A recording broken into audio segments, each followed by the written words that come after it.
What's up, y'all?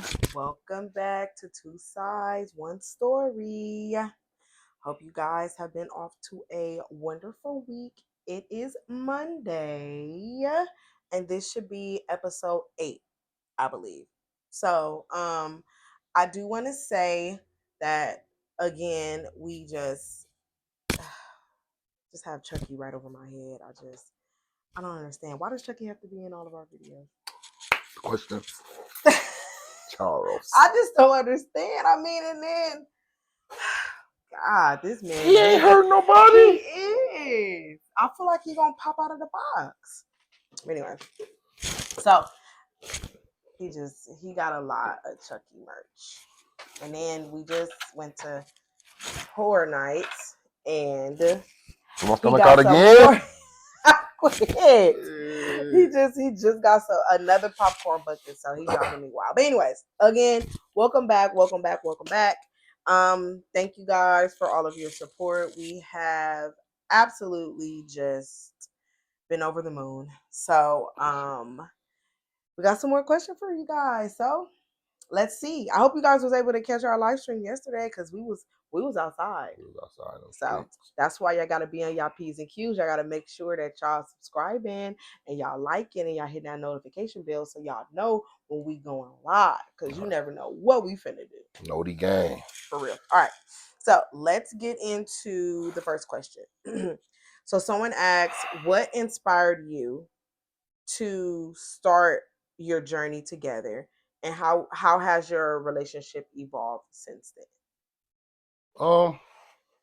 What inspired us To start our relationship, I guess that's an odd our question. relationship? Like Yeah, our like who, like actual relationship? yeah, like initially, like I know. I mean, that's what was asked.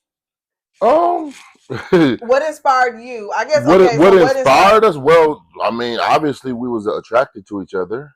I mean, right? attracted to each other, and as we hung out more and more, we start seeing those characteristics that we would want our spouse to have, and meeting the requirements of each other's uh characteristic goals. I mean, it was pretty self-explanatory, like once you date somebody for a while, you could pretty much know if that's the person that you want to either start a relationship with or somebody that you could see yourself being with for a long time. Right. That's my answer with that. The second part is, how has our relationship evolved within the last with 10 years? Stuff gets better with time. So I mean, it's evolved tremendously.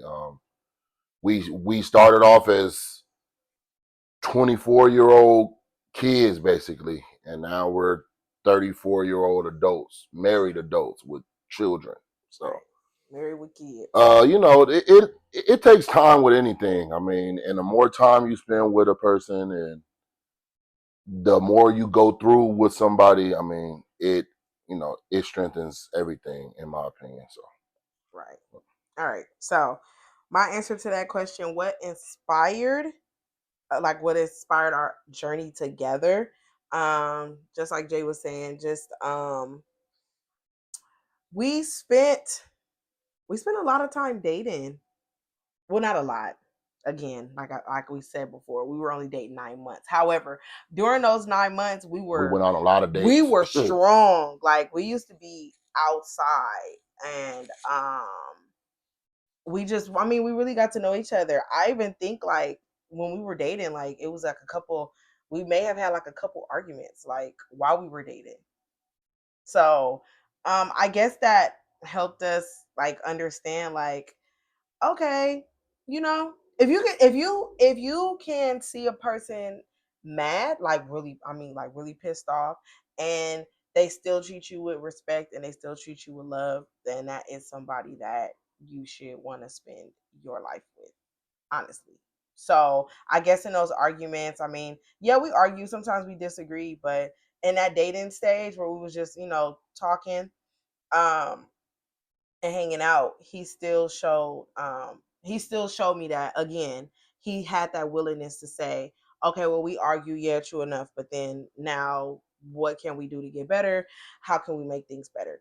So I thought that that was a great quality of of his, and I thought that's something that's at the very least that's something that I can work with. So and then our relationship definitely has evolved over the years of course. I mean, if you're not evolving, I know I tell people this all the time, like the older you get, your life changes, your ideas change, your goals change, and so you're obviously not going to be that same person that you were when you and your husband got married, or when you and your boyfriend got together, or you and your girlfriend. You're not going to be that same person. So you and your partner, I mean, you guys just have to learn how to maneuver. Like, you guys are going to grow, you guys are going to get older, and things are going to change. And if you have one person that's willing to change and you have one person that's not, that can be a problem in the long run. So again, like, your relationship should always evolve. It should always evolve into something bigger, something better. Once you tackle a goal, you should want to tackle another goal and then another goal. Like that, I mean, that's really what life is about.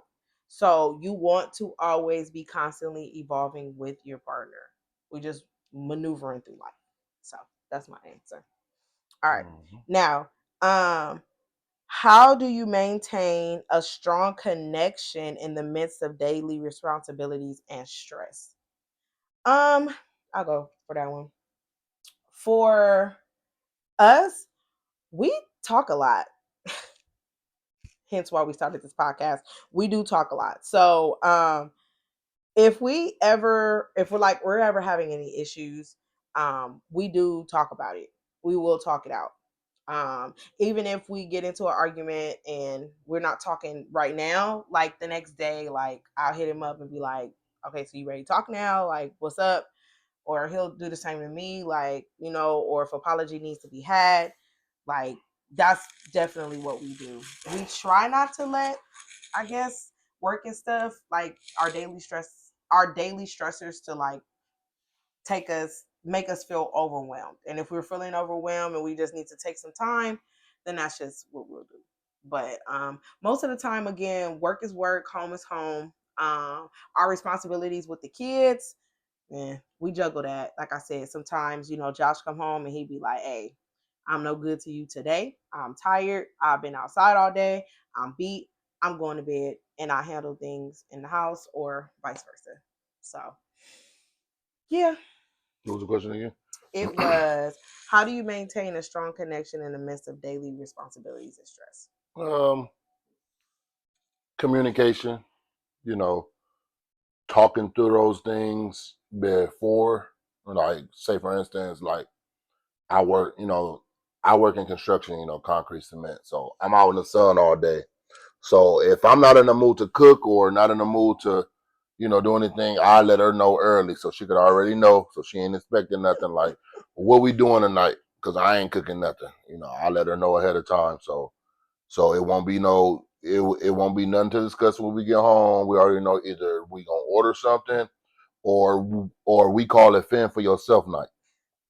That mean the kids gonna go down there and get some hot dogs, some cereal, corn dog, noodles, or or whatever the case is. So we just try to communicate through those tough times. Stress, stress could attack anybody. It's a silent killer. So just make sure you got communication. Make sure you take care of yourself.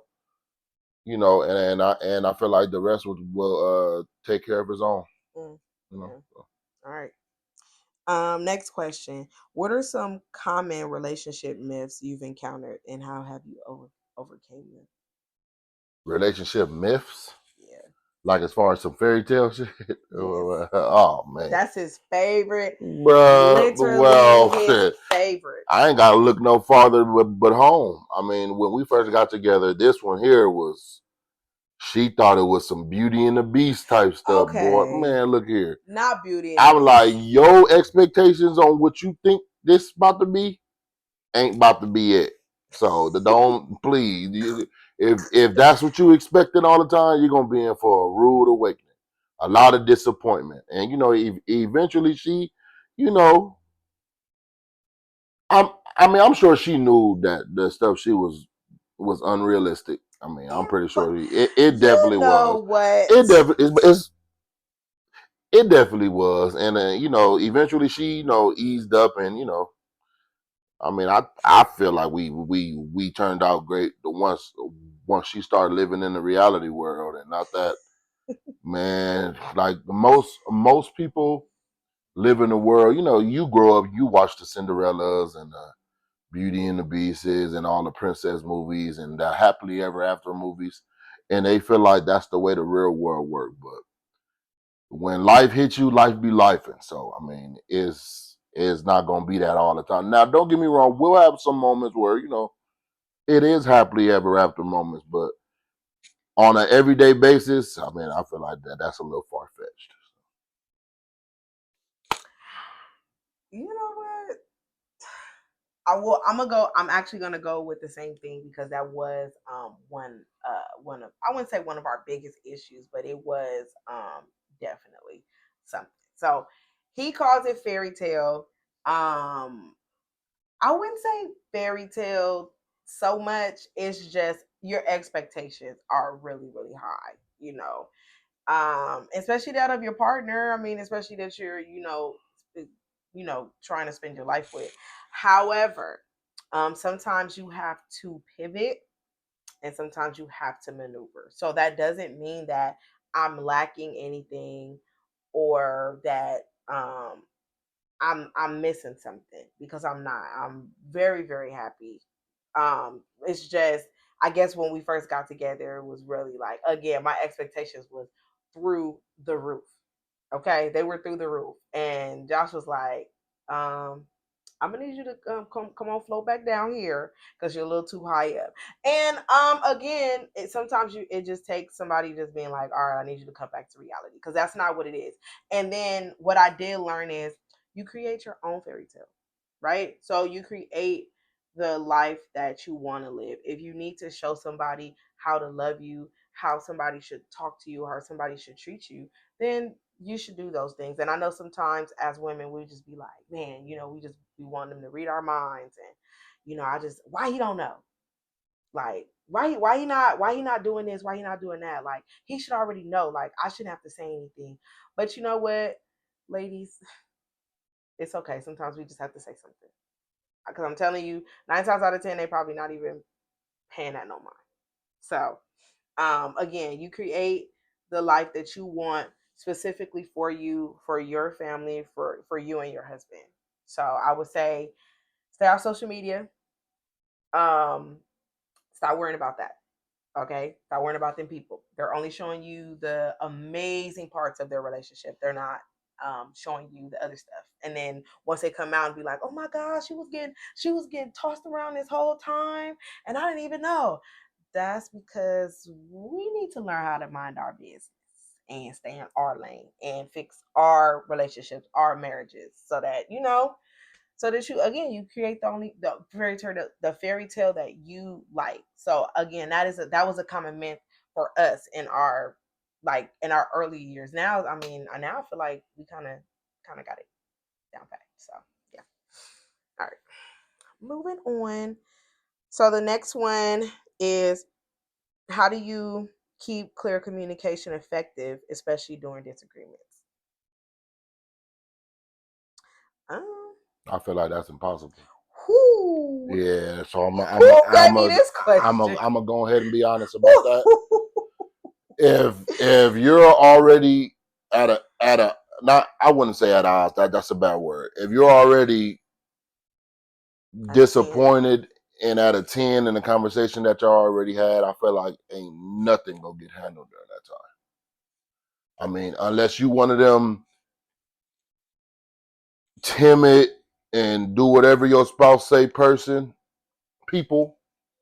I feel like if you're at odds, it's better to cool down and either talk about it another time, later on in the day, the next day, or whatever. But I feel like in that moment, it's nearly impossible to get anything across to each other, especially when you feel strongly about something and already didn't disagreed on something already. I feel like there's pretty much nothing you could do. I mean, even, this PG-13, but even sexual intercourse at that time might feel good at the moment, but you still gonna be We got feeling like that issues after, still. right? So it's I feel like that's impossible. So that's my opinion on I mean, I would have to agree. I mean, because how can you keep it clear and effective that. All right. if I'm really mad at you? Now, I'm not saying that you can't effectively communicate, because you can,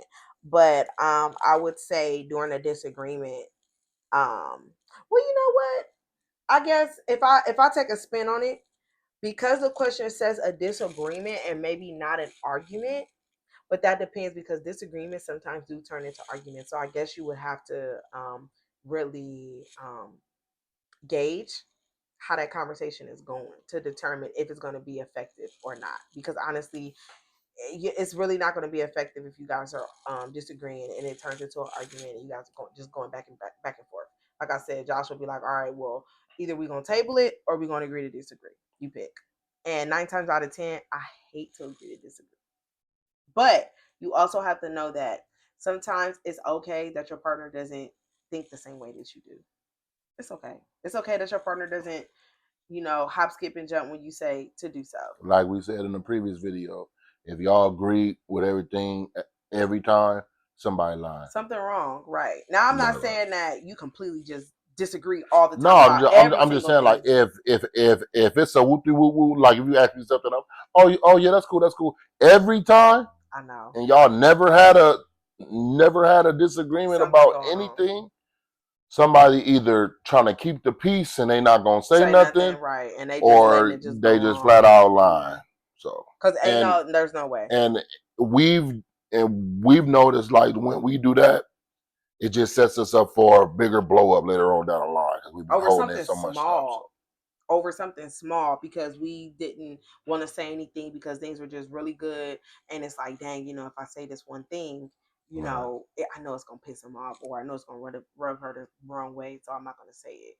So that's facts. So we did say, and I think this was like maybe like recently, within the last couple of years, like we were gonna stop doing that, because I know we'd be like, dang, we don't want to rock the boat because everything is good, we smooth rolling.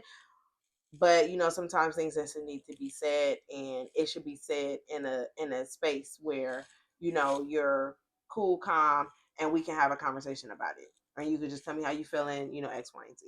So yes, that is my answer. And the last one: what role does trust play in your relationship, and how do you work to strengthen it? I can go first. Everything. Period. That's my answer. Everything. Everything. You do everything. Trust play a big role in Ooh, everything we do. So that's my answer. Short and sweet. to the point. 100%. Everything. If you don't have trust, I mean, you know the saying. You ain't got trust, you ain't got nothing. How can you trust Sleep with somebody somebody, yeah. that you wake up to? I mean, how can you not trust somebody that you sleep with, wake up to every morning, go to bed to every morning, see pretty much every day, all day, and you don't trust them? That's crazy work. So if you lacking a little trust, or you feeling iffy about anything that your spouse is doing, I feel like you need to get that straight. Because when you trust the person you with, the stress levels is 100% better. Right. Because you ain't got to worry about, if I let him go out, or I mean, can I trust him, or what's she doing when she go out with her homegirls, or whatever the case may be. I mean, I just That's feel like you gotta terrible. trust. You gotta trust, and if you don't trust, I mean, why you with the person? You shouldn't want to be in a relationship like that.